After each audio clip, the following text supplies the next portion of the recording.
Gente, eu me chamo Davidson Faustino, eu sou professor aqui na Universidade Federal de São Paulo, estou aqui na Baixada Santista, em São Paulo, sou do ABC Paulista de Santo André, e fui convidado para falar sobre masculinidade, né, nessa, nesse processo formativo que vocês estão passando. Então, eu queria começar agradecendo pela oportunidade.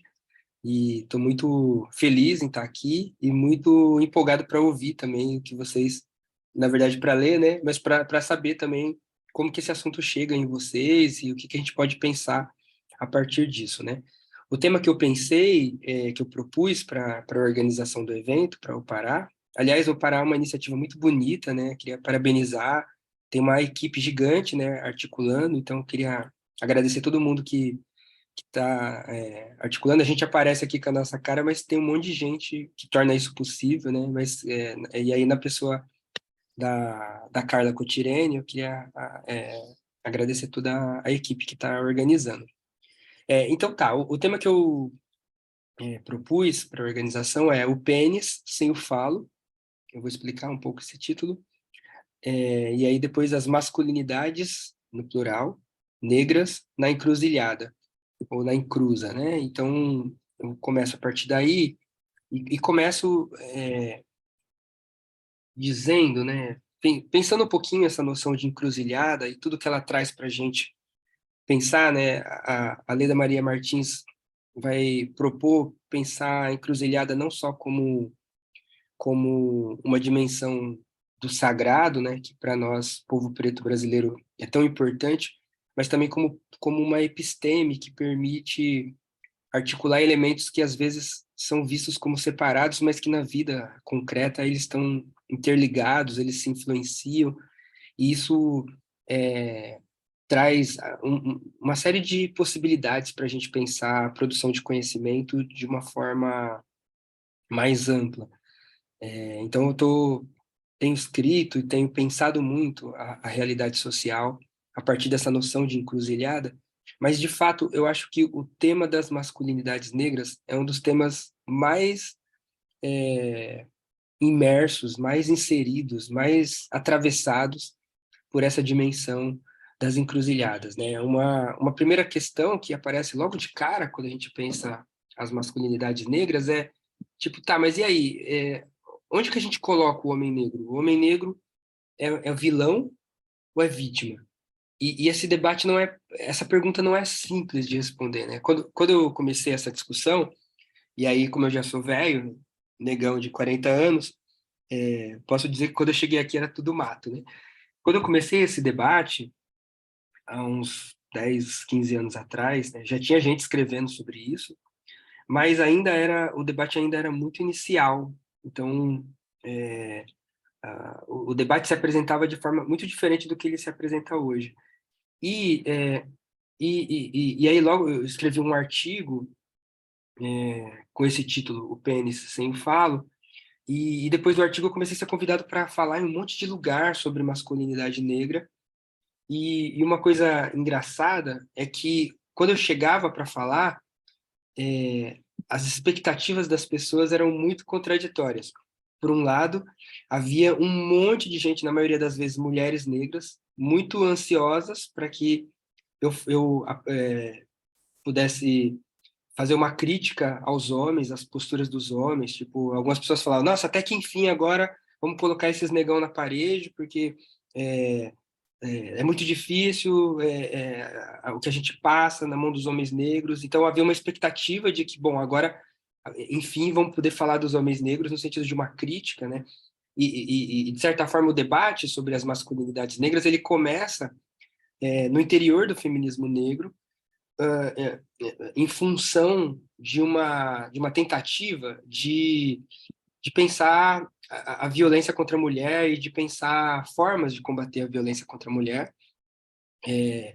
Então, o debate começa pensando o homem em geral, como um possível algoz, né? Um possível violador de direitos. E aí a pergunta que se tinha era o que fazer com o homem? O que se faz com o violador?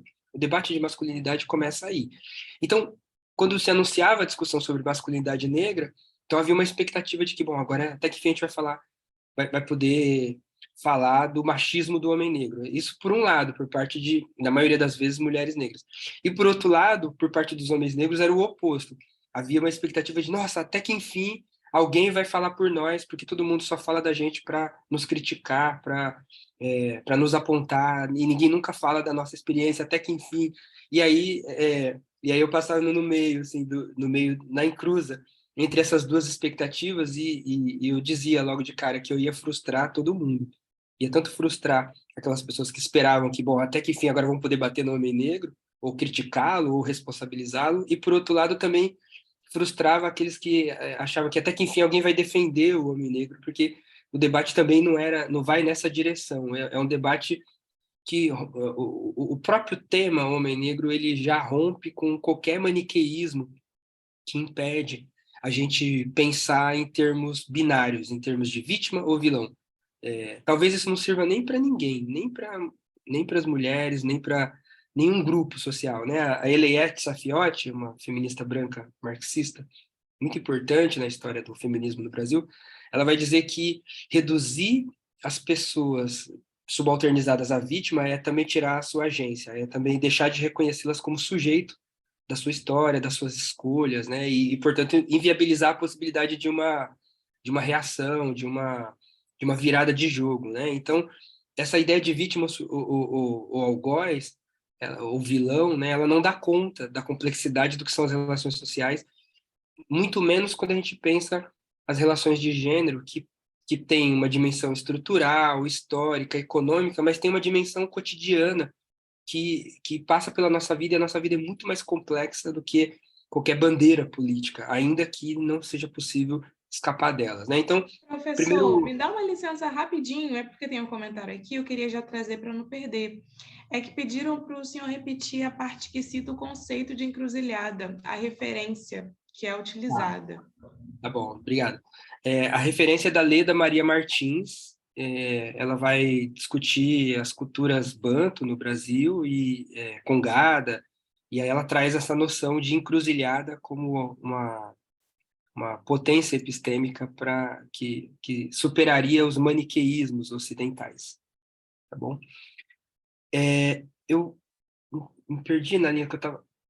Tá. Então, o que eu queria chamar a atenção, então, é que esse tema, para quem espera, né, ou uma defesa dos homens negros, ou uma crítica, eu lamento frustrar, né, porque o debate ele vai para um outro lugar, que não é nem isso nem aquilo, mas é as duas coisas ao mesmo tempo, assim como aquilo que compõe a encruzilhada como algo ambíguo, contraditório, e ao mesmo tempo complexo, né? Então é por aí que a gente vai pensar.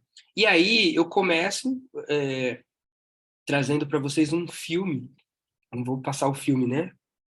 Escolhi não passar o filme, inclusive, porque não conheço vocês e não sei como vocês receberiam, mas eu deixo aqui a indicação. Então, para entrar na discussão, eu queria trazer a indicação de um filme que foi ao ar em 2013, que aqui no Brasil ficou traduzido como Mordomo da Casa Branca. E essa cena que está aqui é a cena é a cena de abertura do filme. Ela conta a história de uma família negra na escravidão, colhendo algodão lá nos Estados Unidos. E aí você tem essa criança de branco é um filho, o rapaz de camisa de manga comprida é o pai da criança. E aí na cena aparece a mãe da criança, e aí a gente assistindo, a gente presencia um estupro da mãe do menino. Aparece o senhor de engenho, né, do engenho, não seria o caso no algodão, aparece o senhor escravista e leva essa mulher para um lugar e a estupra. E aí o menino, todo mundo fica imobilizado na cena, né? E o menino, ele olha para o pai e fala: pai, você não vai fazer nada? Tipo, como assim? E aí, quando o escravista volta, o pai vai lá tirar satisfação e ele leva um tiro e morre na frente do menino, né? Então, começo com essa cena para pensar essa encruza que é a masculinidade negra, né? E aí tem uma pergunta logo de cara para a gente pensar e ela vai nos atravessar. Porque se a masculinidade se constitui no Ocidente se constitui a partir da negação total da experiência das mulheres, né? Mirem-se no exemplo das mulheres de Atenas, né? Pensem nas mulheres da Grécia, que não eram consideradas cidadãs. Mesmo na Revolução Francesa, né, a Declaração Universal dos Direitos do Homem não incluía as mulheres brancas. Elas tiveram que lutar, fazer muita luta para poder ter acesso ao voto, por exemplo. Você tem um histórico de exclusão das mulheres no Ocidente que passa por uma afirmação do masculino como expressão do poder, ao mesmo tempo essa expressão do poder ela é baseada na negação do feminismo, no feminino como elemento que constitui o poder, né? Aliás, aqui vem o título da fala, né? O título da minha fala é o pênis sem o falo. E aí por que esse título, né? Porque na psicanálise o Freud dizia que o pênis representa o falo. Mas depois, algumas décadas depois, o Lacan, relendo o Freud, ele vai dizer que o falo não é o pênis, o falo é o poder. O pênis é só uma representação do poder numa sociedade patriarcal. Talvez em outras lógicas de sociedade a gente teria outros símbolos de poder, mas na sociedade patriarcal o falo, o pênis representa o falo, mas o falo é o poder, né? Então, esse poder, esse fálico, ele é, no Ocidente, estruturado a partir da negação total ou parcial da experiência das mulheres. Mas aí isso coloca o homem no topo, né? O homem vira, se a gente faz um exercício, né, e pensa, sei lá, coloca homem, a palavra homem de um lado, mulher do outro, e pergunta para as pessoas, né? Palavras que vêm à cabeça quando pensa em homem. Geralmente vem razão, provedor, poder, controle. Isso quando a gente pensa mulher, aí vem o oposto, né? Vem sensibilidade, vem fragilidade, emocional, natureza. Então, o Ocidente se pauta a partir de uma oposição entre masculino e feminino, mas elege o masculino como símbolo universal de humano, né? É, é, Isso faz do homem expressão do poder. Aliás, nessa sociedade ocidental, Deus é homem. E se Deus é homem, os homens podem se considerar deuses, né? Então, se isso é verdade, o que acontece quando a gente pensa o homem negro? Porque ao mesmo tempo que ser homem é ser poderoso, esse homem negro ele está numa sociedade colonial onde as pessoas negras em geral também não são humanas. A Angela Davis, né, nesse livro aqui, que é um clássico, né, aliás, Mulher, Raça e Classe é o título do livro, ela fala do quanto que na escravidão, a violência escravista ela era tão intensa que até o gênero ficava suspenso para as mulheres, né? Aquela pergunta que se fez nos Estados Unidos, né? Por acaso, da Sojourner Truth, por acaso não sou eu uma mulher? Angela Davis vai dizer que, na maioria das vezes, não, que uma escrava sequer podia ser mulher, e ser mulher já era ser alguém abaixo na hierarquia, nas relações sociais, mas nem ser mulher era permitido. As mulheres negras na escravidão, elas estavam abaixo da própria hierarquia de gênero, né? Porque as pessoas negras não eram pessoas, né? Então, a grande pergunta é, e os homens negros? Qual é o lugar dos homens negros nessa relação de poder, que por um lado tem um homem como símbolo de poder, mas por outro lado não reconhece as pessoas negras como humanas? Então, será que esse homem negro consegue ser esse símbolo do poder? Ou não?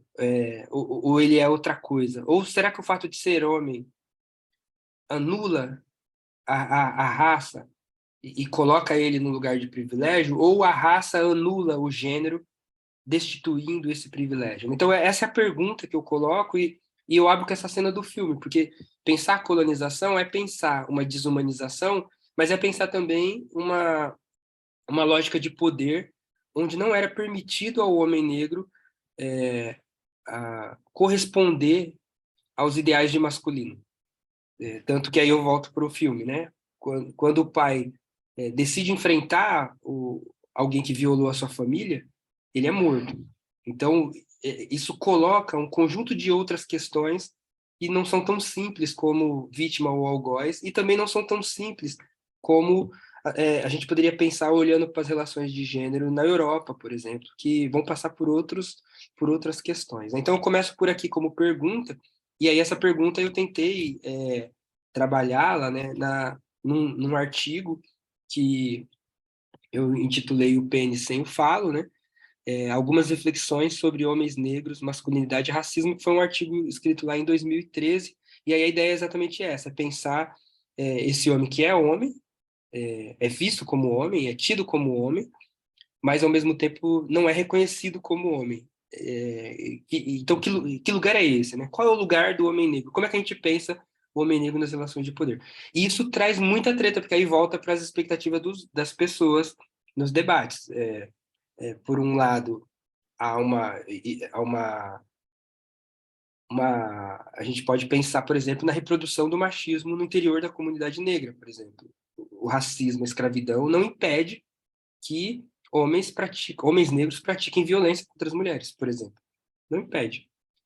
E, por outro lado, ao mesmo tempo, vai começar a surgir uma série de reflexões pensando também no quanto que essa sociedade racializada vai vitimizar também os homens negros, ou mesmo nos momentos de justiçamento, nos momentos de crítica à violência contra a mulher, é sempre muito mais fácil linchar um homem negro do que um homem branco. Se a gente pegar casos emblemáticos de homens que foram efetivamente ou julgados, ou linchados, ou de homens que foram alvo de uma crítica incisiva no sentido da violência, em geral, esses homens são negros. É muito mais fácil linchar, matar um homem negro do que um homem branco.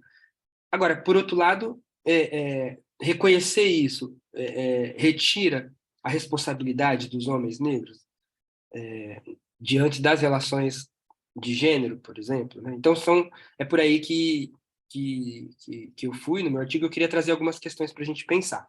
Nesse artigo, e aqui na minha fala, eu trabalhei com 3 livros, 3 referências que foram chave para poder pensar, né? Uma, indiscutivelmente, é o Eldrick Cleaver, que esse livrinho azul aqui, que é chamado Alma no Exílio, que o Eldrick Cleaver ele foi o ministro da comunicação, ministro da propaganda dos Panteras Pretas, dos Black Panthers, e é um cara muito controverso, mas muito controverso. Se eu falar aqui da história dele, eu estouro o tempo e a gente não avança. Mas, tipo, ele escreve esse livro, Alma no Exílio, em primeira pessoa, falando das memórias dele, enquanto homem negro, e dos desejos dele, e dos medos, e entre esses desejos, um dos desejos que ele coloca é o desejo dele por mulheres brancas. Essa é uma questão que está aqui no livro, mas tem outras, né, relacionadas ao que ele chama no livro de emasculação, o quanto que o racismo ele aparece sempre como um processo de emasculação dos homens negros e o quanto que para sobreviver o homem negro tem sempre que recuar diante do poder ou compensar esse recuo de outras formas e etc. Então é um livro meio chave assim, para quem estuda masculinidade. Um segundo livro que para mim foi importante é o livro da Outra Ponta, que é esse livro chamado A Dialética do Sexo, da Sulamit Firestone, que é uma feminista branca, que pega o Eldrick Cleaver para pensar o capitalismo como uma estrutura patriarcal, para pensar as hierarquias sociais como uma relação, como uma família burguesa, onde ela vai pensar homens brancos e mulheres brancas como poder, e vai pensar a esquerda e o feminismo como filhos do poder, mas por outro lado, vai pensar o movimento negro e o movimento de mulheres negras como filhos bastardos dessa lógica patriarcal. Então, eu me apoio muito nessa metáfora para pensar as relações raciais no Brasil e para pensar as relações de gênero. Lembrando que eu não estudo masculinidade, né? Meu campo de estudos é em outra coisa. Eu escrevi esse texto porque eu trabalhava com gênero e aí resolvi escrever, mas não é o meu campo de estudos, assim, não é a minha linha, né? Mas, mas só para mostrar a fonte. E o terceiro é esse do meio, eu não sei se vocês conseguem ver daí, é que para mim tá bem pequenininho, que é o livro Racismo e Sexismo, não, Racismo, Sexismo e Desigualdade no Brasil, que é esse livrinho da Sueli Carneiro, especificamente um capítulo chamado, capítulo 21, O Matriarcado da Miséria, que é um capítulo que foi chave para minha reflexão, para me pensar o Brasil, que é onde a Sueli Carneiro vai falar da diferença das relações de gênero para as mulheres negras a diferença entre mulheres negras e mulheres brancas, no sentido de vivência das relações de gênero. E aí é muito interessante nesse livro, porque ela vai mostrar, né, um texto antigo, lá da década de 80, mas ela vai mostrar que enquanto as mulheres brancas estavam lutando para poder conquistar o espaço público, para poder ter o direito de trabalhar, ter o direito de sair de casa, as mulheres negras já eram aquelas que sustentavam as suas famílias, já eram aquelas que eram as provedoras. É nesse sentido que ela fala em um matriarcado, mas ao mesmo tempo ela vai falar que é um matriarcado da miséria, porque ela conquista o público, aliás, o público não é uma conquista, né? Ela é jogada ao público por conta de que não se contratam os homens negros. Na sociedade, a gente sai da escravidão e entra na sociedade do trabalho livre, em uma sociedade que é toda trabalhada na eugenia, toda trabalhada no racismo científico, e uma sociedade que vai buscar eliminar a população negra a partir do embranquecimento forçado, mas também vai evitar contratar pessoas negras em todos os lugares em que era possível ter alternativas. E isso significa a impossibilidade de entrada dos homens negros no mercado de trabalho, num período patriarcal. Então, a provocação dela é essa: a gente está na sociedade patriarcal, e na sociedade patriarcal espera-se que os homens sejam os provedores. Mas a gente tem uma massa de homens negros que não vão conseguir corresponder a esse ideal patriarcal, machista, de masculinidade, porque vão encontrar uma sociedade onde o único lugar que ele pode trabalhar é os trabalhos precários, é o subemprego, ou a marginalidade, ou a miséria absoluta. Então, quem vai sustentar, a Sueli Carneiro dizendo, né, as famílias, impedir que a população negra se desagregue completamente, é as mulheres negras. Só que isso não é uma conquista, é um fardo, porque elas ainda voltam, né, para as 3, 4 jornadas de trabalho, e ao mesmo tempo é, é, essa essa conquista, ela se dá a partir da impossibilidade de inserção do homem negro no mercado de trabalho. Então, ela traz um conjunto de conflitos, inclusive no campo familiar, porque são mulheres de homens que não conseguem corresponder, nem as mulheres conseguem corresponder ao ideal patriarcal, porque se elas que são as provedoras, então elas deixam de ser essa figura frágil, supostamente frágil, que o machismo prega, e, portanto, passam a ser vistas como desfeminilizadas, menos femininas. E, por outro lado, os homens negros também não conseguem corresponder porque nunca conseguem acessar os espaços sociais necessários para serem provedores. Então, também são, para usar o Eldrick Cleaver, emasculados. Né? Então, você tem uma treta aqui que vai criar um conjunto de problemas de ordem social, econômica, mas também afetiva, mas também de saúde e etc. Então, eu parto desses 3 textos aqui para trazer algumas provocações para vocês. Primeira delas, né? Aliás, antes de entrar na primeira, né? Ainda estou aqui na introdução. Pensar masculinidade é pensar relações de gênero, ou, se vocês preferirem, sexo e gênero. Aí depende de qual a igrejinha acadêmica que estuda as relações de gênero. Alguns preferem falar gênero, outros preferem falar sexo e gênero, outros preferem falar sexo. Mas a grande questão é que pensar masculinidade é pensar que as noções de masculino são historicamente, tô vendo alguém aqui, não tô mais sozinho. Que bom. Eu tive que dar um jeitinho para aparecer, para tirar um pouco da solidão, né? A solidão do homem negro aqui, ó. Vamos A pautar. solidão do homem negro, ao vivo. Obrigado por essa por essa humanidade. Então, a primeira questão é que pensar gênero, pensar homens negros é pensar relações de gênero. Agora, isso não responde tudo, né? Porque tem várias formas de pensar as relações de gênero e, inclusive, não, há muitas tradições teóricas discutindo gênero e nem todas são feministas, por exemplo. Tem tradições que apresentam alternativas ao feminismo, tem tradições que são antifeministas, e em cada uma delas há um lugar diferente para aquilo que se espera dos homens. Mas se fosse para pensar um consenso, é que as relações de gênero elas vão se alterando ao longo do tempo. Portanto, os papéis sociais eles se alteram.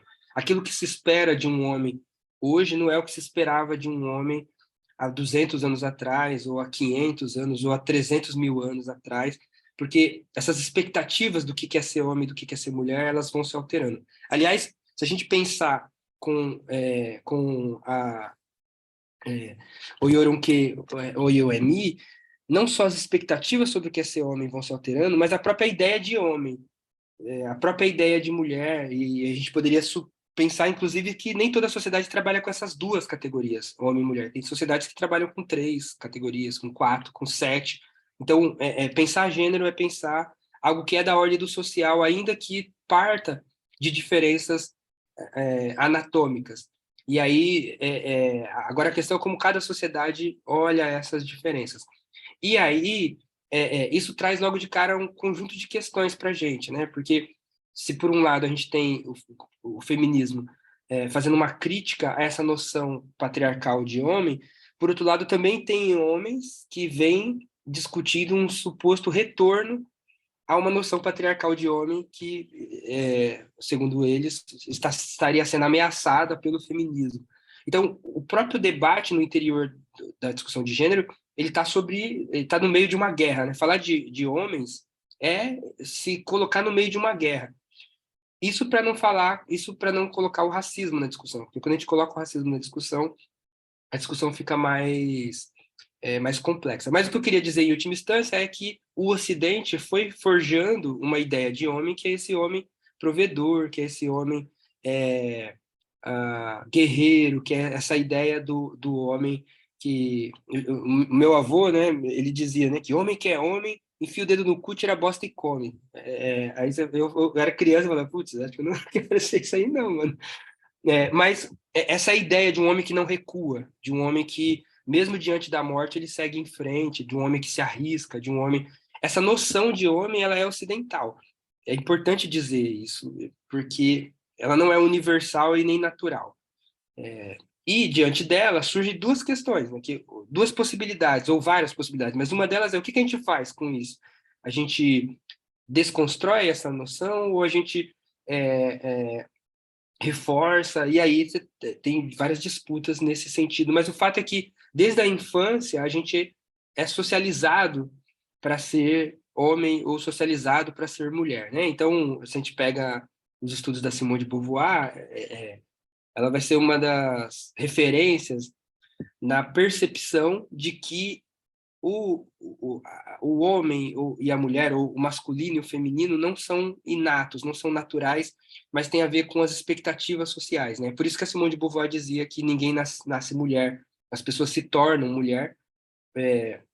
E o que é se tornar mulher? É ir interiorizando as expectativas sociais sobre o que é ser mulher. Mas cada sociedade tem sua própria expectativa. Então, logo, para ela, para Simone de Beauvoir, não faz sentido pensar uma mulher universal ou uma mulher natural, ainda que algumas pessoas nasçam com útero, ainda que a diferença entre estrogênio e testosterona diferencie corpos e talvez humor ao longo de um mês, mas o que se define o que é uma mulher está mais no âmbito de que uma cultura espera de uma mulher do que algo que a anatomia definiria. Então, se a gente pensar isso, a gente pode pensar que não só ninguém nasce mulher torna-se mulher, mas também ninguém nasce homem.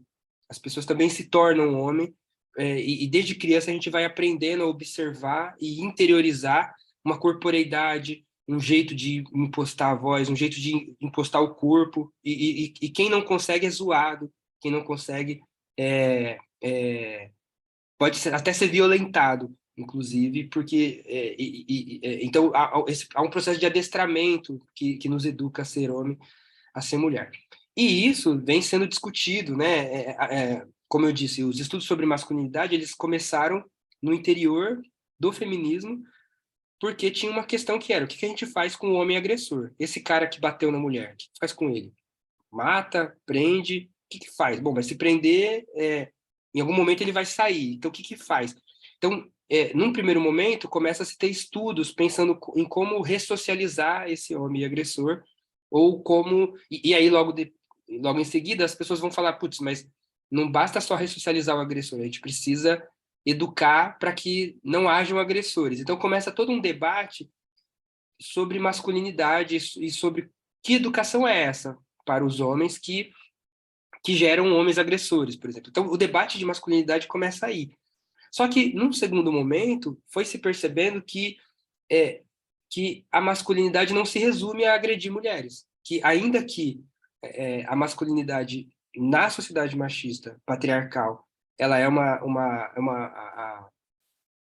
a masculinidade ela é misógina, ainda assim, pensar os homens é mais do que só pensar a violência contra as mulheres. E aí tem um debate, porque havia setores, quando esse debate começa, do feminismo, que dizia que não, que a única coisa que justifica falar dos homens é o fato de que eles agridem mulheres, porque do contrário eles já estão no topo.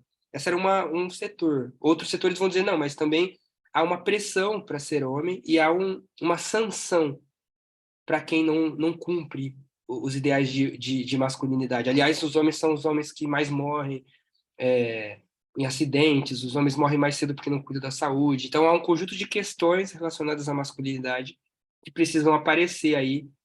E aí tudo isso é alvo de discussão no interior dos debates acadêmicos e políticos.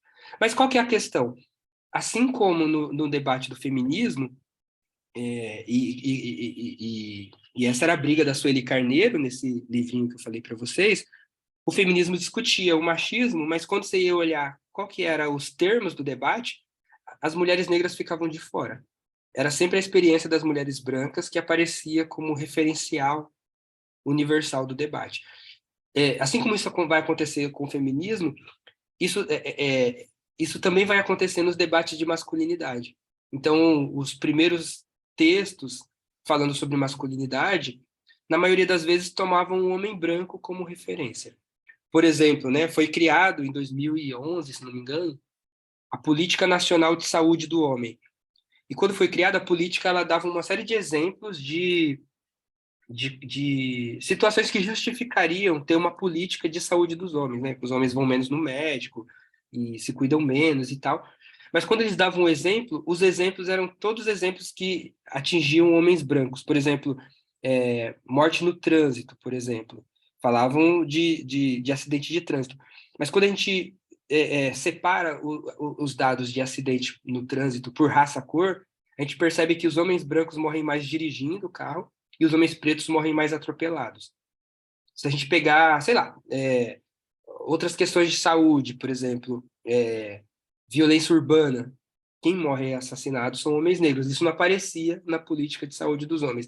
Então, da mesma forma que havia uma invisibilidade da experiência das mulheres negras, também começou a se perceber uma invisibilidade da experiência negra no interior dos debates de masculinidade, e aí é aí que alguns autores começam a falar dos homens negros também. Então, e não só em resposta a essa literatura, mas também porque estavam problematizando o racismo, né? Então, se a gente lê o Fanon, Pele Negra, Máscaras Brancas, a gente já vê questões sobre o homem negro, mas também, se a gente olha para, no caso brasileiro, né? A gente tem alguns autores como Osmundo Pinho, como Alan Ribeiro, como... Enfim, começa a surgir uma série de autores que começam a falar dos homens negros. Então, isso traz algumas questões para a gente pensar. E aí eu queria trazer três para vocês e abrir para a gente trocar ideia, dentro do possível. A primeira é essa, né? É que o, o projeto moderno, ele é pautado por uma divisão criada pelo Descartes entre razão e emoção. O projeto moderno entende que o ser humano se diferencia da natureza porque ele pensa. E a natureza, portanto, ela é só um objeto do ser humano. O ser humano é sujeito, a natureza é objeto. Esse é o projeto cartesiano, do Descartes. Só que, nesse projeto moderno, é sempre o homem que aparece como expressão universal de humanidade. Aliás, o nome que a gente usa para a palavra humano é homem. Aliás, a gente fala homem versus natureza. Então, a gente pode pensar o homem como masculino, é como se o homem fosse esse ativo e a natureza, esse feminino passivo, né? Essa é uma visão antiga que tem a ver com alguma está muito presente nas línguas de povos agrícolas, por exemplo, nessa ideia de que é o homem, enquanto humanidade, que semeia, sêmen, a terra. Então, a terra seria feminino e o homem seria masculino. Essa noção patriarcal está presente na Bíblia, está presente em uma série de sociedades agrícolas. Essa ideia marca a modernidade, ela sobrevive à modernidade e ela estrutura uma ideia que elege o homem como universal, como expressão universal do humano. Primeiro problema. Não, o primeiro problema é a própria divisão entre razão e emoção, que coloca o ser humano como razão e a natureza como objeto. Coloca o ser humano como sujeito e a natureza como objeto. Esse é o primeiro problema. Segundo problema é que esse sujeito é sempre branco, desculpa, é sempre homem. É só o homem reconhecido como sujeito. Ainda que a mulher esteja parte desse processo, é sempre o homem o referencial. Terceiro problema, esse homem é sempre branco, e não poderia ser diferente porque a modernidade é colonial, ela surge no interior das relações coloniais, né? A placenta que gerou a modernidade é a escravidão, é a expropriação das terras indígenas, é o genocídio indígena e genocídio negro, é a escravização, é esse processo que gerou a modernidade, e isso impediu que essa ideia de humano enquanto razão, seja reconhecida no escravizado, seja reconhecida na escravizada. Então, você tem uma ideia de humano como sujeito, mas essa ideia de sujeito não pode ser estendida para os colonizados. Então, aqui a gente tem um corte, porque se por um lado, né, o modelo moderno fala de um ser humano universal, esse ser humano é sempre homem e branco. E, portanto, quem não é homem e branco está fora dessa ideia de humano, não aparece nela. E quando aparece, só aparece como natureza. O Stuart Hall, ele lembra, né, que, sei lá, quando as pessoas querem xingar uma mulher, sempre associam à natureza, histérica, doida, qualquer coisa que tira dessa ideia da razão. Isso é parte desse modelo moderno que associa a razão ao homem. E, por outro lado, com a população negra, é ainda mais grave, né, porque há a impossibilidade de reconhecer as pessoas negras como humanas. E, ao mesmo tempo, o branco vira expressão da razão, o homem branco, né? Aqui, essa foto é do Pensador, do Rodin, uma estátua que mostra um homem pensando. E ela marca a nossa ideia do que é progresso, do que é tecnologia, do que é desenvolvimento. A Europa vira a expressão universal de desenvolvimento. Os europeus, o branco vira expressão universal de humano, o homem branco. E, por outro lado, se você não é branco, você não é humano, você é objeto, você é natureza, você está fora da linha de humanidade. Esse modelo, o Fanon vai dizer que ele é, Francis Fanon, né? Ele vai dizer que ele é um modelo racializado de humanidade, porque ele racializa a humanidade como branca, só o branco é visto como humano. Então a própria noção de humanidade é racializada. Não é só o preto. Quando a gente fala assim, eu sou uma pessoa racializada, o Fanon vai falar, fera, todo mundo é racializado. A pergunta é em que lugar? Porque o branco é racializado como universal, enquanto o preto é racializado como natureza, como selvagem, como animal, como, é, como atrasado, como bruto, como monstro. Então, quando se pensa humano, o preto não tá, nem a preta. É só enquanto animal que o preto ou a preta pode aparecer. E isso tem a ver com a sociedade escravista. E a sociedade escravista forjou a modernidade. Logo, a modernidade não podia reconhecer, o capitalismo moderno não podia reconhecer a população negra como sujeito. Essa animalização ela tem efeitos concretos para as relações de gênero. Em primeiro lugar, a gente pode pensar na própria dinâmica escravista, como eu falei, né? A Angela Davis lembra que se as pessoas negras são animais, então elas não são reconhecidas como seres humanos e, por vezes, a violência chega a suspender o gênero. Então, a Angela Davis dá exemplo de mulheres negras grávidas que tinham que continuar produzindo a mesma quantidade sei lá, de algodão, de cana-de-açúcar, senão seriam castigadas. À beira de parir, por exemplo. Então, a racialização ela chegava a suspender o gênero. Mas, por outro lado, o fato das mulheres negras serem mulheres também a deixavam mais vulneráveis para uma série de violências, porque era ela que paria e, ao mesmo tempo, o lugar dela, né, nas relações de gênero permitia determinadas violências muito particulares, né? Por exemplo, ser vítima do estupro, ainda que homens também foram vítimas sistemáticas do estupro, não foram só mulheres. Mas por óbvio que o fato das mulheres é, é, da, das mulheres que tinham útero poderem parir fez com que o português, por exemplo, estabelecesse a sua prole a partir do estupro de mulheres negras e indígenas. Então, isso também coloca as mulheres num outro lugar que não é o mesmo lugar dos homens. Então, você tem essa ambiguidade. De um lado, a raça suspende o gênero, e do outro lado, ela intensifica a violência de gênero por conta dessa animalização. Mas o fato é que, aos olhos racistas da escravidão, as pessoas negras são animais. E se as pessoas negras são animais, é desse lugar que homens e mulheres negras vão ser vistos. É aí que o Francis Fanon vai dizer, né, que o branco está convencido de que as pessoas negras são animais. Portanto, o homem negro também é um animal.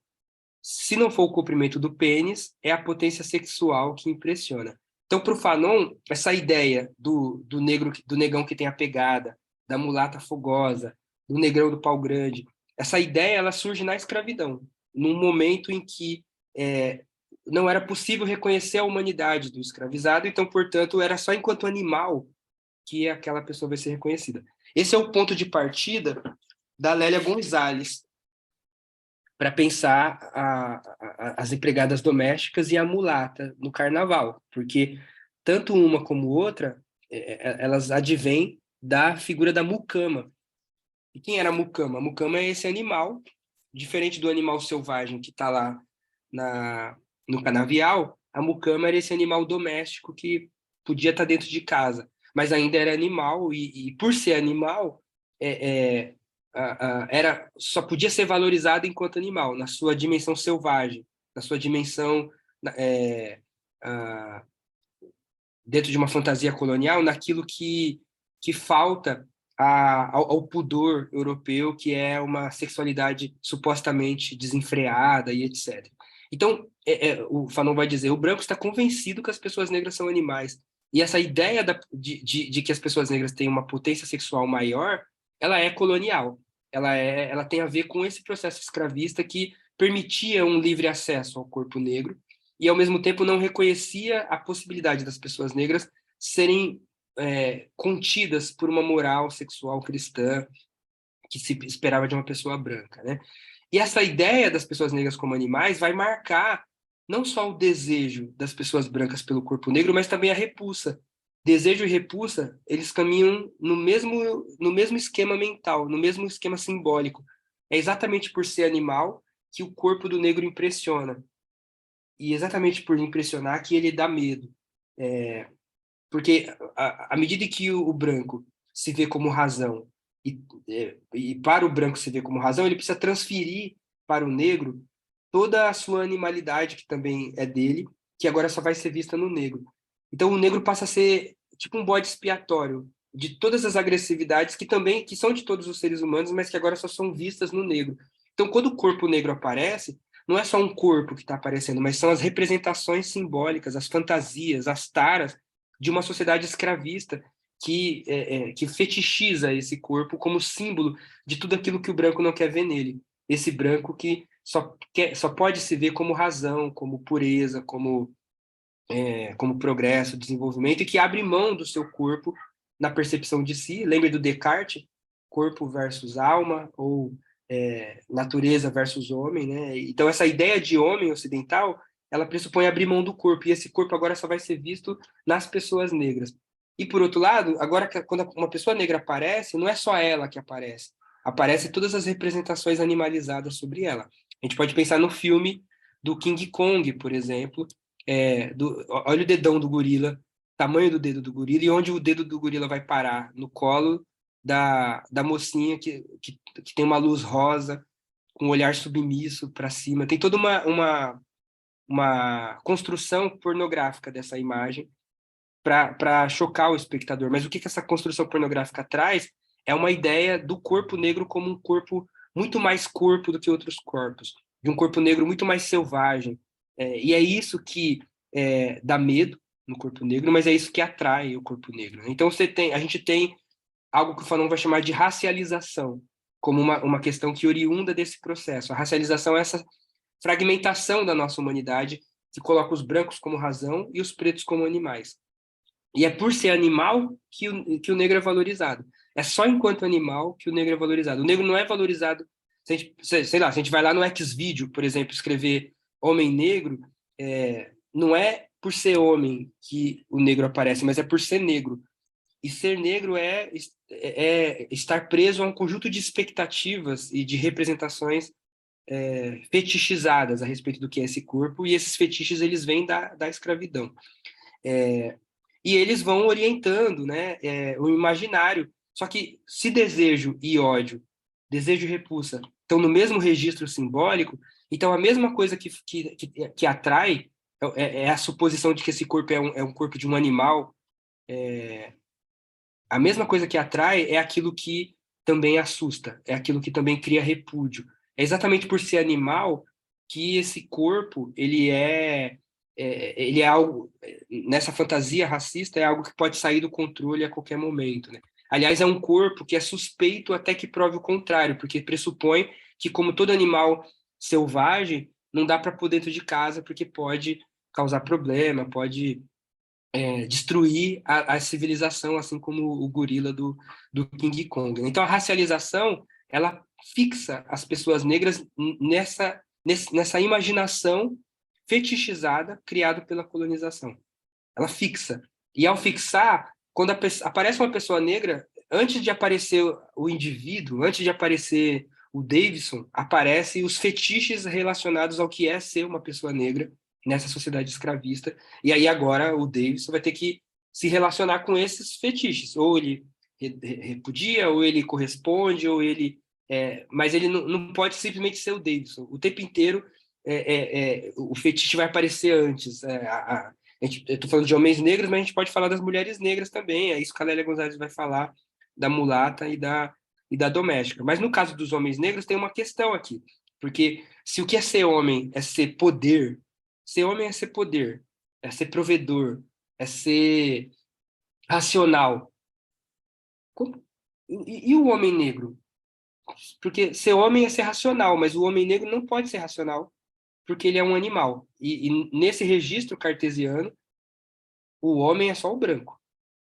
O homem negro não pode ser homem. Então, ainda que o homem negro seja homem, não é permitido dessa representação que ele seja reconhecido como racional. Ele só pode ser reconhecido como corpo. Então, isso cria já, logo de cara, uma encruza no gênero, que não era possível ser prevista pela Simone de Beauvoir, ou por quem quer que seja. Porque agora a gente tem um corte, que não é só um corte nas relações raciais, é um corte nas relações de gênero, porque agora o próprio homem provedor, ele tem que abrir mão do seu corpo para ser representado como dominador, como controlador. Mas na escravidão é só o escravo que aparece como corpo, mas é o corpo que carrega o peso, é o corpo que produz, é o corpo que vai para a guerra, é o corpo viril. Então, se um dos símbolos da masculinidade é a virilidade, o racismo ele perturba esse símbolo, porque ele joga a virilidade para o homem negro. O homem negro vira, é, é, como ele é visto como animal, ele passa a ser visto como um super viril. E o homem branco, ele perde a sua virilidade com o racismo, porque agora a virilidade só vai ser vista no homem negro. Eu estou falando de uma projeção, de uma fantasia colonial, mas ela opera na realidade como se ela fosse verdade. Então, o homem negro passa a ser hipervirilizado. Tem uma hipervirilidade. Espera-se que... dar um exemplo pessoal, né? Quando eu fui fazer faculdade, meu avô falou assim, meu avô lá do enfia o dedo no cu, tira a bosta e come, falou, não, porque você não vai ser guarda. Vai fazer um curso de guarda, um negão desse tamanho aí, fazer faculdade tem nada a ver. Você pode ser segurança, porque as pessoas vão te contratar facilmente para ser segurança. Então, para ser segurança pode, para pensar não.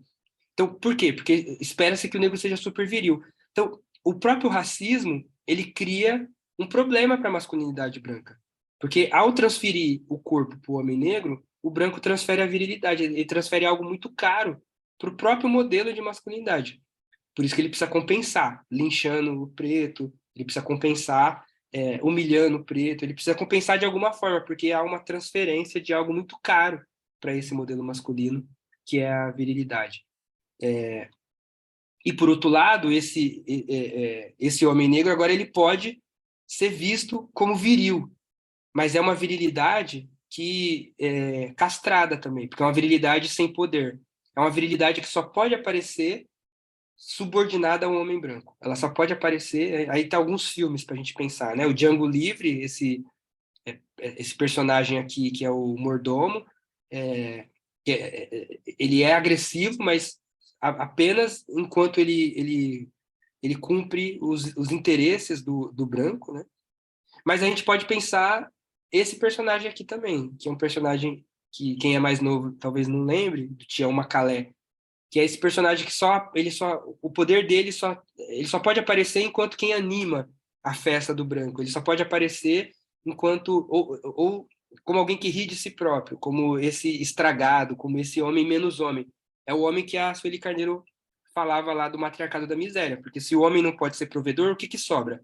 Sobra ser o cachaceiro, o pé inchado, esse homem que não é homem de verdade. É só assim que ele pode aparecer. Tem um estudo do Rolf Malungo mostrando em que momento aparecem os homens negros na literatura brasileira. E, em geral, eles só aparecem nessas duas, tem uma terceira, né? Mas nessas duas posições, ou subserviente ao branco, ou alguém que estragado, ou alguém que é uma ameaça. E essa ameaça ela pode vir tanto no sentido imaginário, por exemplo, a ideia, né, do homem negro como mais animal do que os outros homens, então ele é uma ameaça simbólica. Se a gente pega a literatura de cordel, o Clovis Moura analisou o racismo na literatura de cordel. É sempre enquanto animal que o negro aparece, ou enquanto demônio, ou aquele que pode sequestrar a filha, ou sequestrar a esposa. Então essa ideia do homem negro animal, ela povoa a fantasia branca, tanto para o desejo quanto para a repulsa, né? E o outro lado dela é que esse negro animal ele é algo que pode sair do controle a qualquer momento, né? Então, tem toda uma construção, né, se a gente pensar cinematográfica, dessa ideia do homem negro como um risco, né? Tem um documentário que chama 13ª Emenda, eles vão mostrando nos Estados Unidos como vai se construindo a ideia do jovem negro como um super predador. Essa palavra vai aparecer nos meios de comunicação repetidas vezes para falar da guerra de gangues, para falar, mas sempre colocando um homem negro como expressão dessa violência. Quando a gente pensa violência, a gente pensa homem negro. E, por outro lado, quando a gente pensa homem negro, a gente pensa violência, ou o Fanon vai dizer violação. E a violação é algo que, na experiência sexual reprimida ocidental, ela é algo que dá prazer, ela é algo valorizada, daí o fetiche com esse corpo negro, que é um animal que viola, mas há um desejo nessa fantasia racializada de violação, ou é esse animal, e aí o desejo, pensar um filme que fez muito sucesso, Cidade de Deus, não fez sucesso porque o Paulo Lins está tentando mostrar, fazer uma denúncia. Fez sucesso porque justamente é um momento que as pessoas podem viver de um lugar seguro o seu desejo de agressão a partir de um filme de ação de tiros, onde o preto encarna esse lugar da agressividade, né? Então, se por um lado a gente tem a racialização, que é essa imagem que o branco cria do negro, o Fanon vai dizer que tem um risco aí que ele vai chamar de epidermização, que é quando o negro interioriza esses lugares criados pelo branco, e só consegue pensar a sua agência a partir deles. É quando o próprio negro não consegue se visualizar fora de algum desses papéis, de algum desses personagens criados pelo branco. Então, beleza. Então, espero de mim que eu seja o comedor, então é isso que eu vou ser. Espero de mim que eu seja o agressivo, então é isso que eu vou ser. Se é só aqui que eu sou valorizado, então é aqui que eu me valorizo, é aqui que eu me garanto, né? E aí algumas pessoas investem tudo que tem em algum desses personagens aqui, mas que são personagens criados pelo racismo branco, né? O problema desse personagem é que ele reduz. A experiência humana é muito mais complexa do que qualquer personagem, né? E mais do que isso, né? Se ele reduz, é como se a pessoa falhar nesse quesito, é como se não sobrasse mais nada para ela. Então, se tudo que restou é ser o negão fodedor, e se de repente, sei lá, o cara brocha, ou se de repente o cara não consegue ser um negão fedor, não tem mais nada, porque não houve investimento, inclusive, em outras dimensões, né? Então, essa racialização, ainda que ela valorize aquele corpo negro, ela é limitadora. Primeiro que ela é limitadora porque, ainda que a pessoa corresponda a esse ideal, ela só é vista dentro dele, ela só é vista como animal, ela só é vista como macaco, como selvagem, como comedor, como pênis. O Fanon diz que, no imaginário branco, o negro é um grande pênis ambulante. É como se não tivesse mais nada para oferecer. Então, isso por si só já é redutor. Mas, ainda assim, e muitas vezes essa busca pelo corpo negro ela vem como elogio, nem sempre ela é uma ofensa. Mas o Fanon vai dizer que a negrofilia é irmã gêmea da negrofobia, porque ainda que ela venha como elogio, é só enquanto animal que o negro pode ser elogiado. Então, não fazer a crítica desse modelo é se reduzir a uma imagem racista criada pelo branco, ainda que ela venha em forma de elogio. Mas ainda que ela venha em forma de elogio, ela é redutível, porque tudo o resto se perde. Mas, mas isso não resolve o problema, porque, em primeiro lugar, ninguém se reduz a essa imagem racializada, a gente é muito mais. Mas, em segundo lugar, nem todo mundo, nem todas as pessoas negras correspondem a esse ideal racializado. Então, pensar também essa racialização é pensar, inclusive, em outras performances corporais, em outros corpos, que também não se enquadram nessa ideia do negão de tirar o chapéu, e que se a gente aceita o negão de tirar o chapéu como dimensão inquestionável, tem uma segunda violência aqui que é para com as pessoas que não corresponde, que é quase ninguém, efetivamente, porque a gente está falando de uma fantasia colonial. Então, e aí tem muitas críticas que vão surgir recentemente, né? Que, beleza, vamos valorizar os homens negros, mas qual é o homem negro que é valorizado? Quando as pessoas imaginam se relacionando com o homem negro, qual é o perfil de homem negro que aparece como um perfil desejável, né? Geralmente é um tipo de perfil, né? Pensar, sei lá, LeBron James, para pensar um jogador de basquete, é um tipo de perfil, mas que exclui um conjunto de outros corpos e corporeidades e performances e subjetividades da possibilidade de ser reconhecido mesmo na desgraça. Então, a gente poderia falar aqui de uma exclusão da exclusão, porque se a racialização só permite que o homem negro seja reconhecido como corpo, o que fazer quando o corpo não se enquadra nesse perfil? Essa é uma pergunta que a gente precisa fazer, porque ela gera muito sofrimento. Também a gente pode pensar isso para as mulheres negras, né? Essa ideia da mulata também é bastante violenta, inclusive para aquela que se enquadra, que é enquadrada como mulata, mulata enquanto profissão, né? Mas ela também é violenta, sobretudo, para aquelas mulheres negras que não se enquadram nesse perfil da mulata e que ficam de fora de qualquer possibilidade de valorização nessa estrutura racista e sexista, mesmo que seja uma valorização sexista, né? Objetificante. Então, essa pergunta tem que aparecer também quando a gente pensa em homens negros, né? Qual é o homem negro que se valoriza? Qual é o corpo de homem negro que se valoriza? E qual é a performance? Porque essa performance que, se o homem negro é super viril, então, colado a essa virilidade, está uma noção ocidental de heterossexualidade. E muitas vezes de cisgeneridade, né? Então,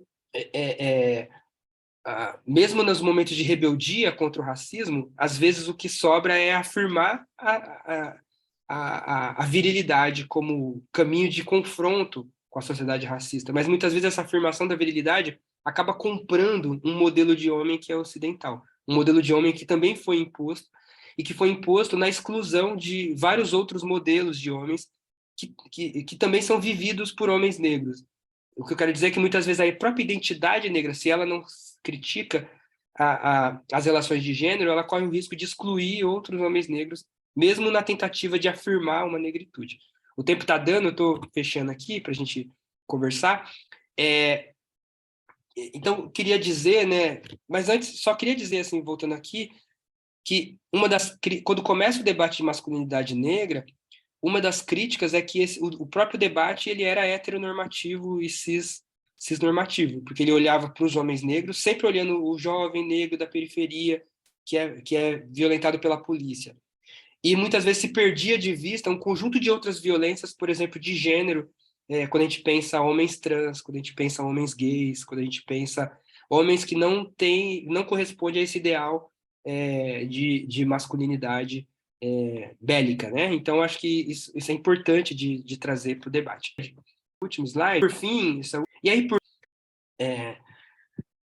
eu volto para o começo. Falar de homens negros ou de masculinidade negra é estar em uma encruzilhada que não tem solução fácil e nem respostas maniqueístas. O homem negro é vilão ou é vítima? Porque reconhecer o racismo, por um lado, implica pensar que o homem negro é jogado numa lógica de sociedade que o violenta também. Mas, por outro lado, reconhecer essa violência exime o homem negro de ser responsabilizado, por exemplo, pela violência contra a mulher.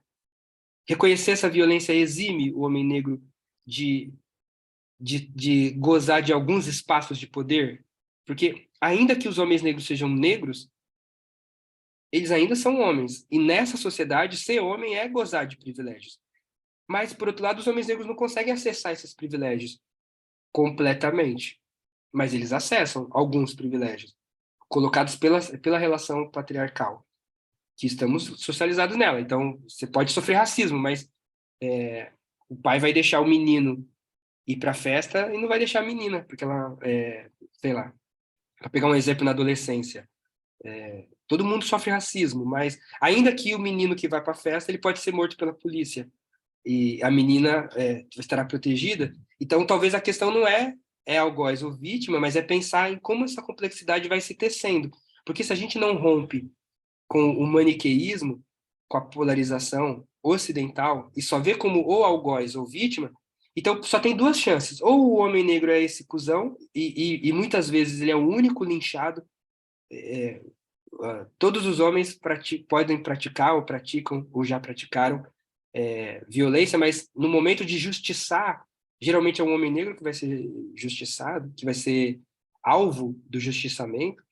Então, é muito fácil matar um homem negro, mas, ao mesmo tempo, e isso é fácil por conta do racismo, mas, ao mesmo tempo, o homem negro continua sendo homem, e isso implica também gozar de lugares que não são acessíveis às mulheres, ainda que a gente possa argumentar que, por outro lado, também as mulheres acessam lugares que os homens não acessam, mas talvez pensar só em algoz versus vítimas não dê conta de pensar o racismo.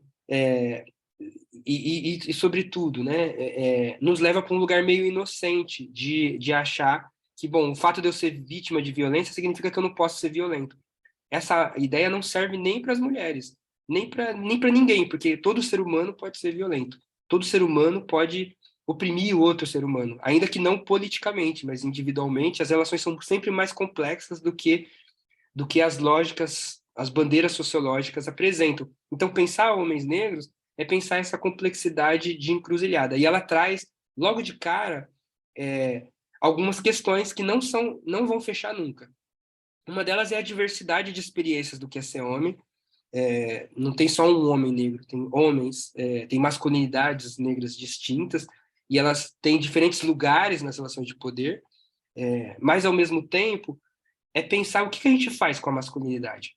Porque uma saída mais clássica, advogada pelo feminismo pós-estruturalista, é desconstruir a masculinidade.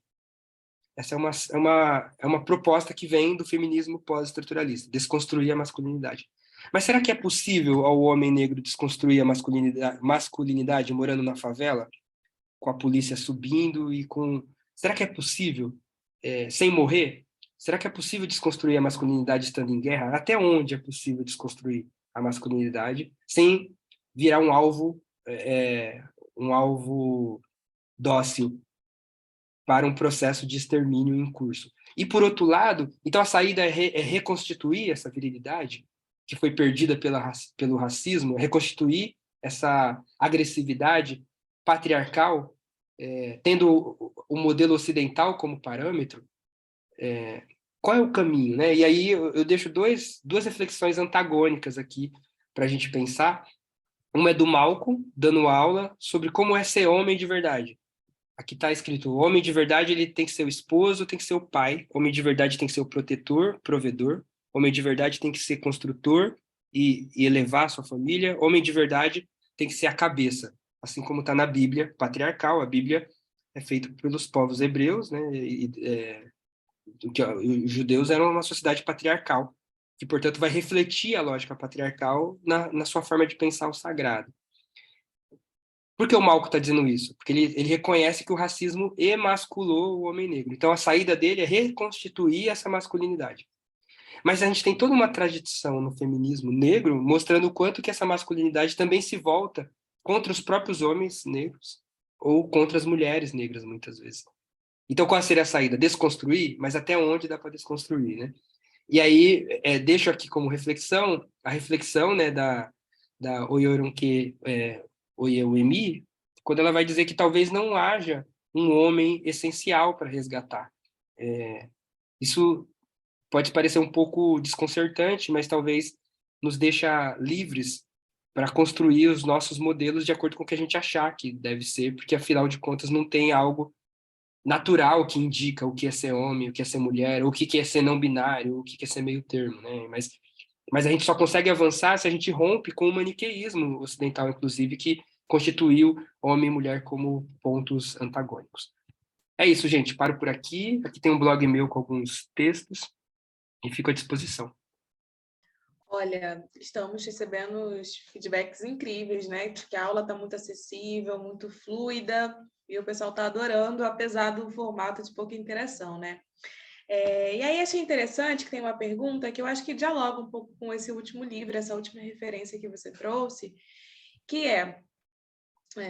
pode citar a noção de homem numa perspectiva africana? Acredito que é muito socializada a ideia matriarcal, mas qual a expectativa social do homem em África? E acho que isso interage também com uma pergunta que trouxeram, que é sobre masculinidade, né? O que é masculinidade tóxica? Mas se existe algum tipo de masculinidade que não seja tóxica, porque essa ideia de masculinidade ela já vem atrelada a uma série de estereótipos, né? Que causam também uma série de anulações. Porque foi como você disse, né? Para acessar esses privilégios, você precisa de alguma forma se adequar a essas características, né? Que dizem que é ser mulher preta ou ser homem preto. E isso tem lá as suas consequências. Então, essa ideia, né? Se existe uma masculinidade que não seja tóxica.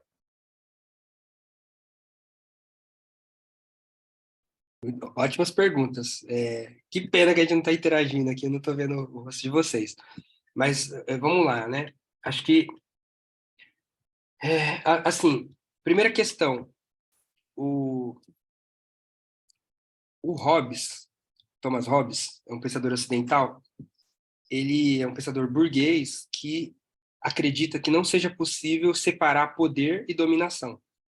Nesse sentido, qualquer afirmação de si implica a negação daquilo que é diferente de si. E para ele isso não tem problema, para ele isso é natural. É do Hobbes que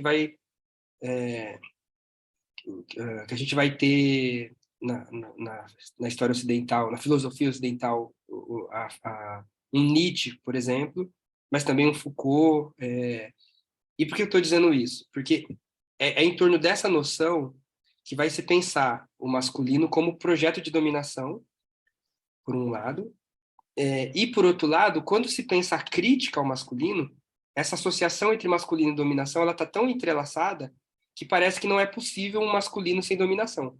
Só que se isso for verdade, qual a saída? A saída é ou impor um feminismo para virar o jogo, ou acabar com o masculino. Só que isso parece algo meio pobre do ponto de vista da experiência humana, porque óbvio que tanto o masculino como o feminino se faz na relação.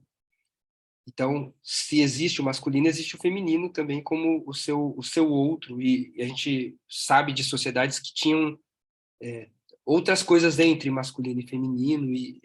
Mas o fato é que ele se constrói na relação. Se ele se constrói na relação, a pergunta está menos no masculino ou no feminino e mais em quais são as relações que se estruturam em cada sociedade, em cada época. E isso implica pensar, assim, que a depender das relações é possível, sim, pensar um masculino que não seja de dominação. Se a gente pensar, por exemplo, no terreiro de candomblé, por exemplo, existe uma divisão sexual do trabalho no terreiro, mas não necessariamente essa divisão implica uma dominação. Ela implica uma circulação do poder entre diferentes instâncias do poder no interior daquela comunidade. Isso implica questionar o Hobbes. Talvez, se a gente pensar com o terreiro, nem toda forma de poder ela domina um outro. Isso abre a possibilidade de pensar a possibilidade de uma masculinidade que não necessariamente seja dominadora, mas isso, para isso é necessário ir além da Europa, porque a forma que a masculinidade se constituiu na Europa foi a partir da dominação, né? Se a gente a gente pensa na Grécia, por exemplo, o grande modelo ocidental é a Grécia, as mulheres não eram sequer cidadãs, né? Então, essa negação do masculino, ela faz sentido nessa sociedade que nega o feminino como contraposição. Se a gente tem outra premissa de ponto de partida, talvez a gente possa pensar na correlação, na coabitação. Se a gente pensa a de Kenga, né, que é a cruz Bakongo, você tem ali uma interação entre morto e vivo, entre dia e noite, e entre masculino e feminino. Essa é a premissa, inclusive, da encruzilhada, né? Se a gente pensa os itãs de Exu, você tem um encontro e a influência recíproca entre masculino e feminino. Então, não necessariamente um dos polos precisa dominar o outro, eles podem se relacionar, se confrontar, eles podem, porque eles também se confrontam, porque nem toda relação é harmônica, senão você não tem movimento histórico. Mas não necessariamente esse confronto é negação.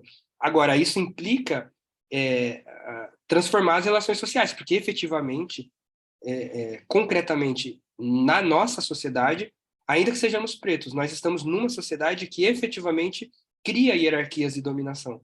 Então, isso é importante porque o fato de sermos pretos não nos livra de ser atravessados pelas dominações ocidentais. Então, elas também estão presentes na nossa experiência. Inclusive, e elas vão se reproduzir também no terreiro, na capoeira, vão se reproduzir nas nossas relações afetivas, né? Eu lembro de uma frase que virou moda, uma frase equivocada, né? Mas ela é interessante, ela dizia, o amor afrocentrado não é conto de fadas, por exemplo.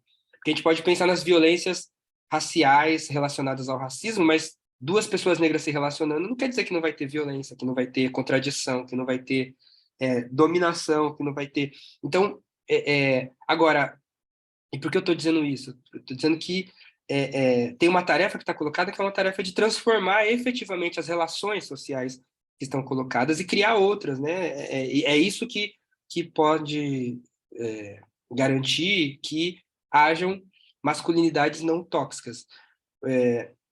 Não necessariamente, né, a gente precise eliminar o masculino para isso. Talvez não seja nem possível eliminar o masculino sem eliminar junto o feminino. Se a gente voltar com a Yoronke, o Yoemi, eliminar o masculino é também eliminar o feminino. Talvez possa ser um horizonte, mas aí não é só a masculinidade que precisa ser questionada, a feminilidade também. Agora, em relação à segunda pergunta, era sobre os homens na África, né? Como é que era a pergunta? Era homens na África, mas não lembro agora. Falei demais e esqueci como ela foi formulada. Basicamente dizia, né, sobre como é esse olhar do homem na África, esse papel social que ele exerce, porque a gente fala muito sobre a perspectiva matriarcal, mas pouco sobre essa perspectiva do homem também. Legal. Eu acho que existem alguns mitos que a gente precisa ficar atento, né? Por exemplo, o próprio termo, né, matriarcal, patriarcal, eles não dão conta da complexidade do que são as relações políticas entre homens e mulheres no continente africano. Primeiro, porque existem várias Áfricas. Segundo, porque a própria ideia, né, desse matriarcado universal, ela faz sentido quando a gente olha a história da Europa. Quando a gente vai olhar o continente africano, a gente tem outras construções que não são menos contraditórias, porque essa ideia também, né, de que a África era tudo certinho, tudo tipo o Jardim do Éden, até chegar ao branco, ela também é um mito branco. Você tem contradições sociais, contradições de gênero, que também se apresentam em diversas culturas. Mas são muitas culturas, então a gente teria que, antes de falar sobre o matriarcado em África, era mais fácil falar o matriarcado ou as relações de gênero na sociedade Yorubá, as relações de gênero na sociedade Wolof, as relações de gênero na sociedade Khoisan, as relações de gênero na cultura Bakongo, e a gente vai ver muitas diferenças e trânsitos desses lugares do que é homem e mulher, ou mesmo nas divisões sexuais do trabalho que estão presentes. Então, essa ideia de um matriarcado, ela meio que mistifica algo que é muito mais complexo e dinâmico. Mas, ao mesmo tempo, a gente, pelo menos o que aponta os estudos do Sheikh Anta Diop, é que a gente não observa no continente africano essa negação das mulheres como a gente vai ver na Grécia. Isso não significa que não tenha machismo, isso não significa que não tenha relações de poder e opressão, mas elas nunca foram como foi na Europa, partindo de uma noção de negação absoluta das mulheres nos seus processos de poder. E isso abriu espaço para convivências de lógicas masculinas e femininas, né? Então, quando se fala, por exemplo, em matripotência, não é bem um matriarcado, mas é um espaço de poder em que o útero é valorizado como algo relevante para determinadas comunidades. E aí são determinadas comunidades, a gente precisa olhar qual, porque elas estão em movimento e elas também vão alterando as suas relações, vão incorporando outras premissas, né? Então, por exemplo, a gente pode olhar para sociedades que têm influências do Islã, por exemplo, essa relação ela vai se alterar. Isso a maioria das sociedades africanas são muito influenciadas pelo islamismo ou pelo cristianismo, né? Então, mas mesmo antes dessas dimensões chegarem, a gente encontra tanto relatos de organizações de gênero patriarcais quanto matriarcais, se fosse a gente colocar assim. Ou, melhor, né? Em termos antropológicos, é mais fácil falar em matrilinearidade do que em matriarcado, né? Então, você tem sociedades, por exemplo, que organizam o direito materno, ou seja, a herança é pensada a partir da descendência materna. Então, mesmo sociedades que se organizam a partir do direito materno, o homem, você tem uma rígida divisão sexual do trabalho, e a depender dessa divisão, pode ser que, em alguns aspectos, o homem seja mais poderoso que as mulheres. E essa divisão é tão rígida que não há espaço para transitar nelas, ainda que as sociedades valorizem o útero como elemento organizador, né? Então, as relações são muito mais complexas do que um matriarcado bonitinho, sem contradição, versus o Ocidente feio, né? As contradições existem onde tem seres humanos. Mas isso dá outras possibilidades para ser homem. Só para dar um exemplo pessoal, né? Fui participar de uma conferência em Cabo Verde, e aí eu fiz um amigo da Tanzânia. E a Tanzânia é bastante é, heteronormativa, para dizer assim. Bastante heteronormativa. E é uma cultura que não admite a possibilidade de um homem transar com outro homem. E isso, como não é possível pensar isso, isso permite, por exemplo, afeto entre homens que não são considerados homossexualidade, por exemplo. E aí, para voltar para mim, né? Eu estava com meu amigo, a gente estava esperando a palestra começar, e aí, uma amizade, uma parceria. Aí ele, mano, vai começar lá, vamos lá. Aí ele pegou na minha mão, assim, para me puxar, assim. Aí eu, todo militante do gênero, fiquei todo duro, assim, tipo, andando assim, meio, tipo assim, olhando para ver se alguém tá olhando, ele segurando na minha mão, assim. Porque para mim, eu tive um tilt porque não cabia no meu referencial um homem pegar na minha mão e sair andando como, sei lá, como eu pegaria na mão do meu filho para atravessar a rua, por exemplo, né?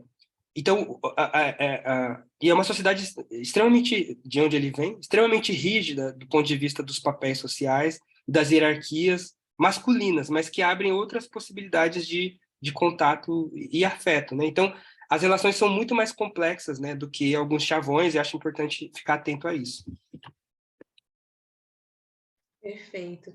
E como a gente precisa tomar cuidado, né, com essa vontade de ter outros modelos e outras referências, como se a gente estivesse sempre numa busca de um modelo padrão de ser homem ou ser mulher, e se não for no Brasil, no continente africano, quando, na verdade, tudo que você fala é sobre justamente a gente conseguir sair desses ideais, né, e pensar as nossas potencialidades que nos abrem para ser além daquilo que esperam dos nossos corpos. Bom, deixa eu ler aqui mais uma pergunta.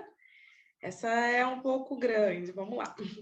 A pesquisadora Ana Flausina diz que o dado da violência sexual é um ingrediente explosivo para a morte social do povo negro do Brasil. Tendo em vista que, no contexto de homens privados de liberdade, por exemplo, toda retirada de sua masculinidade está no ato do estupro. Quando o homem negro é emasculado, ao tornar-se discursivamente, uma mulherzinha ou viadinho, bicha, o que aponta que existe um corpo feminino ou feminilizado que na sociedade está aí para ser violado.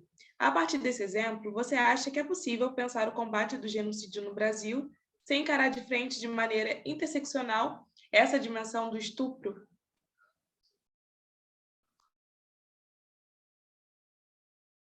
É uma questão bem, bem interessante, né? Tem um livro, eu não estou aqui com ele, mas o Eldridge Cleaver, que escreveu aquele livro, O Alma no Exílio, que eu falei no começo da minha apresentação, ele fala muito disso, do estupro como... Não só do estupro do homem, lembrando que os homens foram muito estuprados também, os homens negros na escravidão, mas ele fala do estupro da mulher negra como uma arma de guerra, que também atinge o homem, considerando que se ele não pode fazer nada, é um menino lá na abertura do filme, né? Pai, você não vai fazer nada? Se ele fazer algo, ele morre, mas se ele não fazer, ele já está desonrado no seu lugar de homem que poderia ser o provedor. Então, numa sociedade racista, a única forma de sobreviver é abrindo mão da sua masculinidade. Numa sociedade racista e patriarcal que valoriza exatamente essa dimensão como símbolo de masculino, né? Então, isso implica um certo, o Eric Cleaver vai dizer, uma certa feminização do homem negro. Se por um lado trata-se a mulher como algo inferior, essa castração ela implica uma certa feminização. O Eric Cleaver ele é bem interessante nos nomes que ele dá, né? Ele diz que o homem negro ele é um criado super masculino. Ele é super masculino, mas ele é um criado, né? Então o termo que ele usa é o termo de eunuco, que acho que vocês lembram na Bíblia, porque é algo presente na tradição árabe e que depois espalha até para a África, mas principalmente no espaço da Península Arábica.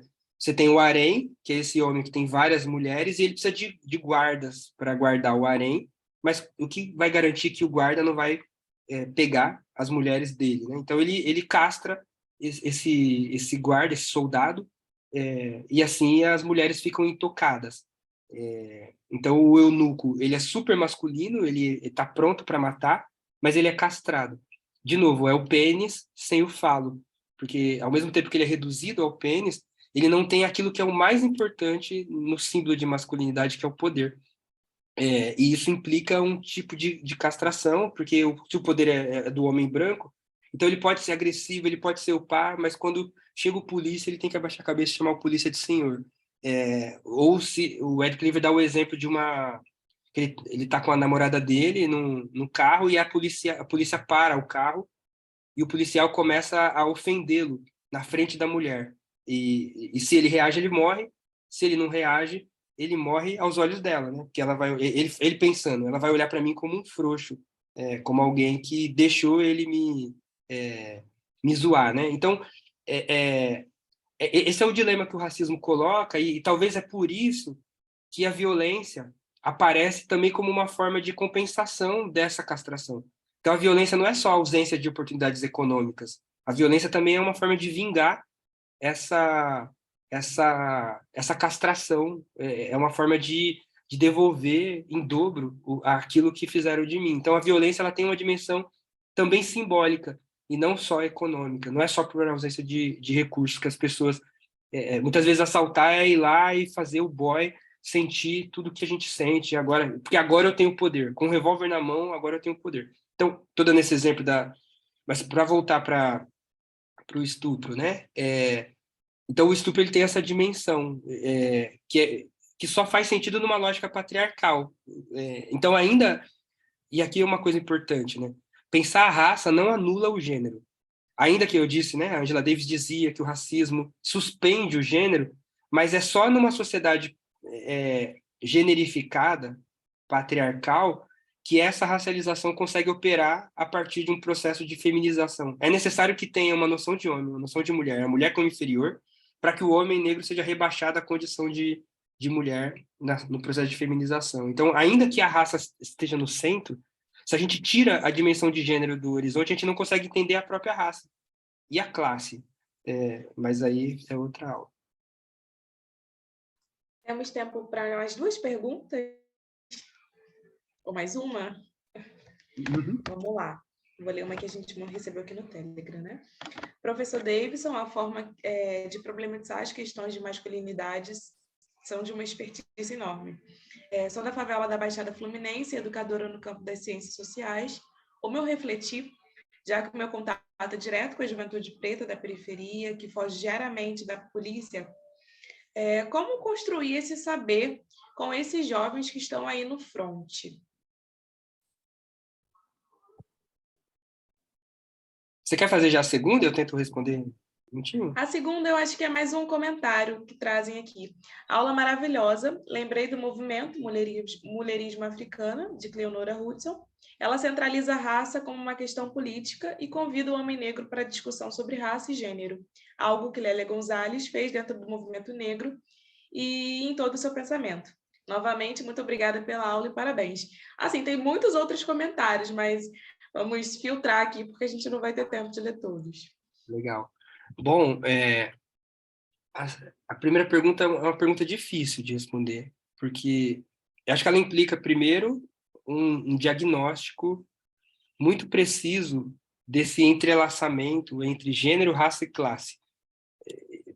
E pensar esse entrelaçamento é pensar, ao mesmo tempo, aquilo que afeta a todos nós, o racismo, mas, ao mesmo tempo, pensar em que medida a gênero e classe também vão criando tensões entre nós e, ao mesmo tempo, nos afastando.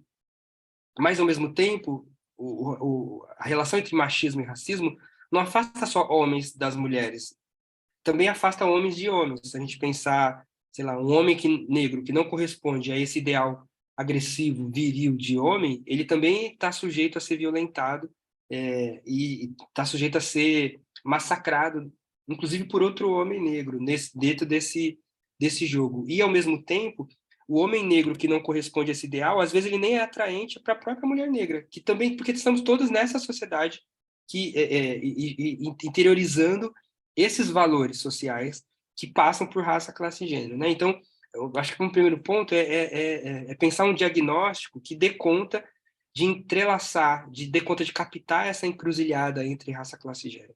Segunda questão é pensar que essa encruzilhada oferece diferentes experiências. Então, se a gente não considera a experiência do outro numa proposta de saída, essa saída não vai servir para o outro, né? Então, como trazer, como incorporar, como dialogar com a experiência desses jovens, desses meninos a partir do que eles trazem de conflito, mas também do que eles trazem de respostas.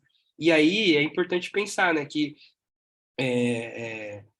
tem muita coisa sendo produzida, muita vida tem sido produzida em coisas que às vezes nem parecem militância, nem tem nome de militância, mas que são produções de vida, né?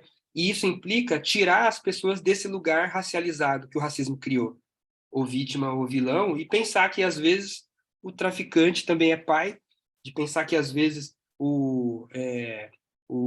sei lá, existe uma complexidade, né? Ou que os brutos também amam, ou que o menino também chora, mas é pensar também é, uh, no que se produz de respostas a esses as várias violências que as pessoas criam, né? É pensar qual é o lugar do funk na possibilidade de diálogo, pensar, para falar do Rio de Janeiro, né? Mas cada lugar do Brasil tem as suas linguagens, né? É pensar qual é o lugar dos sonhos daqueles jovens nos seus projetos, porque uma coisa pensar é, é, é pensar o engajamento político pela dor, e muitas vezes a gente se engaja pela dor, mas outra coisa é pensar o engajamento pelo sonho.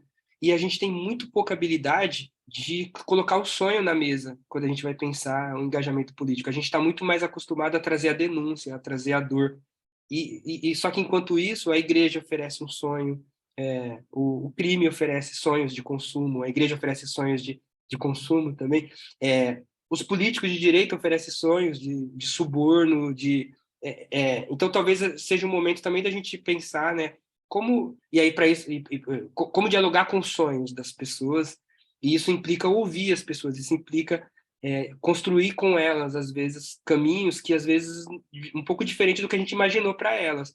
E aí, aqui entra as igrejinhas teóricas. Às vezes, as igrejinhas teóricas, elas atrapalham, porque elas se comportam como verdadeiras igrejas que disputam o mercado acadêmico, o mercado político, qual a tradição está mais certa que a outra, e às vezes a vida concreta ela caminha na encruzilhada, né?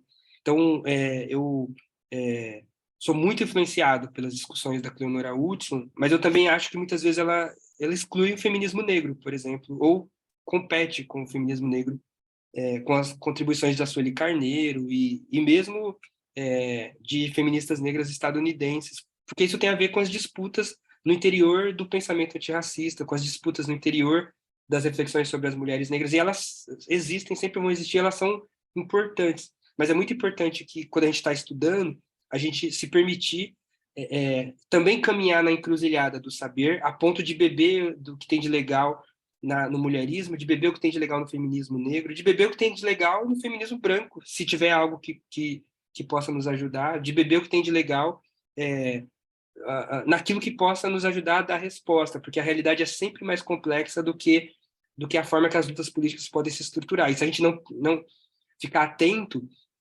às vezes a gente cria mais barreiras, né? Então, houve uma época que a disputa entre feminismo negro e mulherismo fez com que elementos fossem desprezados assim no debate sobre as relações raciais e de gênero no Brasil, né? Então, como construir uma postura política de encruzilhada que não perca de vista as disputas, porque somos humanos e humanos disputam, mas que, ao mesmo tempo, consigam não reduzir a experiência vivida a cada uma das tradições, para a gente conseguir efetivamente dar respostas concretas, né?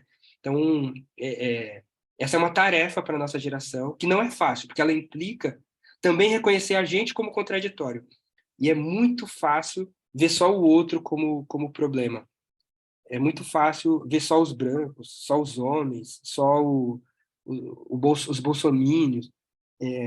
Pensar em encruzilhada é pensar que a gente também é parte daquilo que a gente está criticando. Nós somos a própria contradição que a gente precisa superar. Perfeito. Acho que a gente já está caminhando, então, para encerrar. Acho que, infelizmente, a gente teve uma aula um pouco comprometida, com pouca interação. Mas, em nome do Apará, eu queria aproveitar para te fazer um convite. Depois você me responde, ou se preferir, já traz a resposta agora. Mas a gente gostaria de saber se a gente conseguir organizar toda a estrutura, se você vem para uma aula de fechamento, uma aula de encerramento. Na verdade, não no Rio, né? Mas em Salvador, que vai ser um momento muito bonito também, que a gente possa proporcionar que você tenha um público, que a gente possa ter mais interação e ter essa aula tão bonita e tão potente também com o público, né? Com essa galera que está aqui falando tanto sobre essa aula acessível, sobre essa aula fluida. Então, a gente traz o convite aqui em nome de Opará. Essa aula talvez seja no mês que vem, né? Não em novembro, mas em dezembro. E se você tiver interesse, a gente vai tentando alinhar também com a sua agenda para fazer esse encontro bem bonito e bem cheio, que é o que você merece e essa galera que está aqui também merece. Para a gente, né, trazer esse tema com outra perspectiva, além do virtual, que teve vários problemas.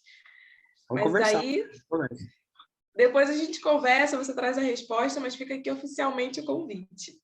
E eu acho que é isso, assim, foi uma aula muito fluida, muito gostosa e, de fato, que proporcionou, né, o acesso a reflexões que normalmente a gente não discute. Então, eu queria te agradecer muito em nome do Pará pela sua disponibilidade, pela sua sabedoria, por compartilhar conosco o seu conhecimento, a sua trajetória. E espero que possamos fazer uma aula de encerramento bem bonita, com bastante público, do jeito que tem que ser essa aula. Legal, maravilha. Obrigado, gente. Obrigado pela escuta, pelas provocações dentro do possível, e estamos juntos.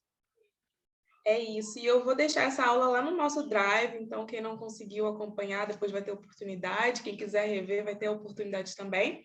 Queria também te perguntar, professor, se você quiser compartilhar algum material, né, me manda, depois eu coloco no nosso Drive, e a gente pode até considerar, né, que para essa aula de encerramento você possa fazer o lançamento dos seus livros, a galera que estiver lá possa comprar, porque tem muita gente já pesquisando aí os livros na internet, então quem sabe a gente não consegue organizar também esse espaço, né?